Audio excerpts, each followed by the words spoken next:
Hello, my name is Ryan, and welcome to my channel, You Are Never Alone, where we take biblical truths and practical advice to help set us free from those abusive people that are in our lives. Today, we're going to talk about the narcissist blame game. If you're ever in a relationship with a narcissist or a controller or a manipulator, you probably have come to learn that blame is in their playbook. Now, not only will they blame you, but they'll blame everybody else.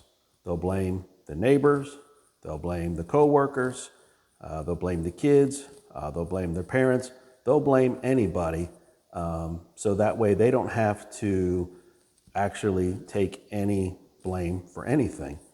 They just like to push the blame on everybody else.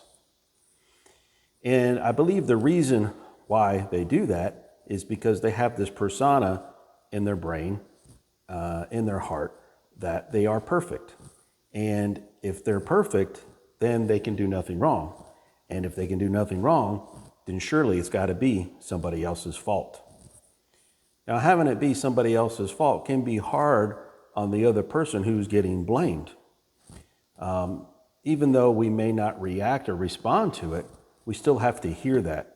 And we still have to see that their false ego or their false sense of self is so fragile that they can't possibly say, I did something wrong. Now, you may get an occasional apology out of them, but it's not really a deep, sincere one. The apology may be more like, I'm sorry that you took it that way, or I'm sorry you heard it that way. It's never really ownership of what they have done wrong. And that's really what it comes down to, is ownership. If they owned what they did wrong, then they would have to be vulnerable and show, and it's not weakness. Maybe they think it's weakness, the narcissist or the controller. It's not weakness. It's just a vulnerability that we all want, especially in those close relationships. We really want to have that vulnerability. It's a give and take. I'm sorry, I did this wrong. The other person's sorry, did that wrong. In a normal relationship, that's how it should go. Give and take, back and forth. I'm sorry, you're sorry. Not that you're a sorry person, but that you're both, you both make mistakes is really what it comes down to is, hey, I am, broken and make mistakes on my side. You're broken and make mistakes on your side, but together we can, be together in that and understand that we're going to do that to one another.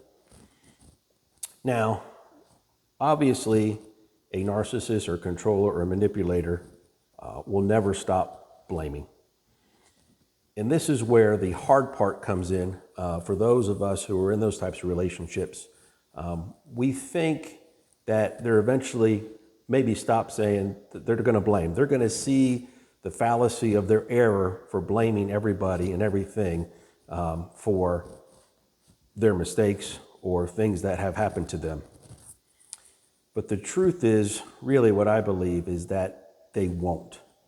Because in order for them to do that, they would have to determine that if they truly decided that they do things wrong, then they would have to look back at their entire life and know that, wow, I made a mistake here, I made a mistake here, I made a mistake here. I did something wrong to somebody here, I wronged somebody here.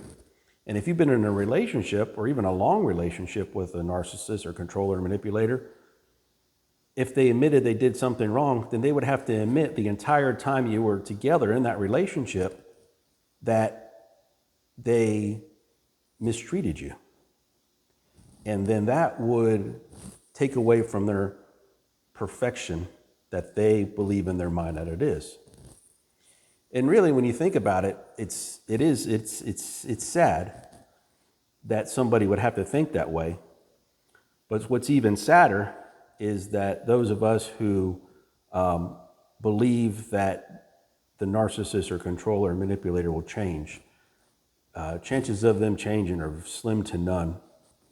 And so just know that if we're going to be in those types of relationships, that we're going to have to understand that we're going to be blamed and be blamed for everything. But what's that do to us when we take all the blame?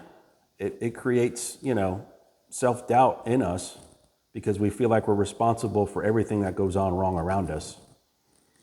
And that's not fair. And narcissists and controllers and manipulators are not about being fair. They're absolutely not at all about being fair. They're about themselves and themselves only. And they just can't get it out of their head that they're perfect and that, hey, I didn't do anything wrong. I heard somebody say this one time, and this kind of is you can use this for a narcissist or controller or manipulator. Somebody said to me one time, they said, hey, I found out I was wrong once, and then later I found out I was right. That's really what it is when you're dealing with those types of people, is they're never wrong. You may even have them come apologize, and it might feel sincere, but then 2 or 3 days later, they'll come back and they'll determine that it was all your fault. So just understand, if you're going to be in these types of relationships, the end game for them is the blame game, and they'll blame you and whoever else. It doesn't matter who it is. They're never wrong. Hey, if you like what you heard, please subscribe and hit the like button. Also, if you know a friend or know somebody who could use this video, please share it with them. And as always, as it says in John chapter 14, verse 1 and 2, we are valued so much that Jesus is making mansions for us in heaven. Take care, and God bless.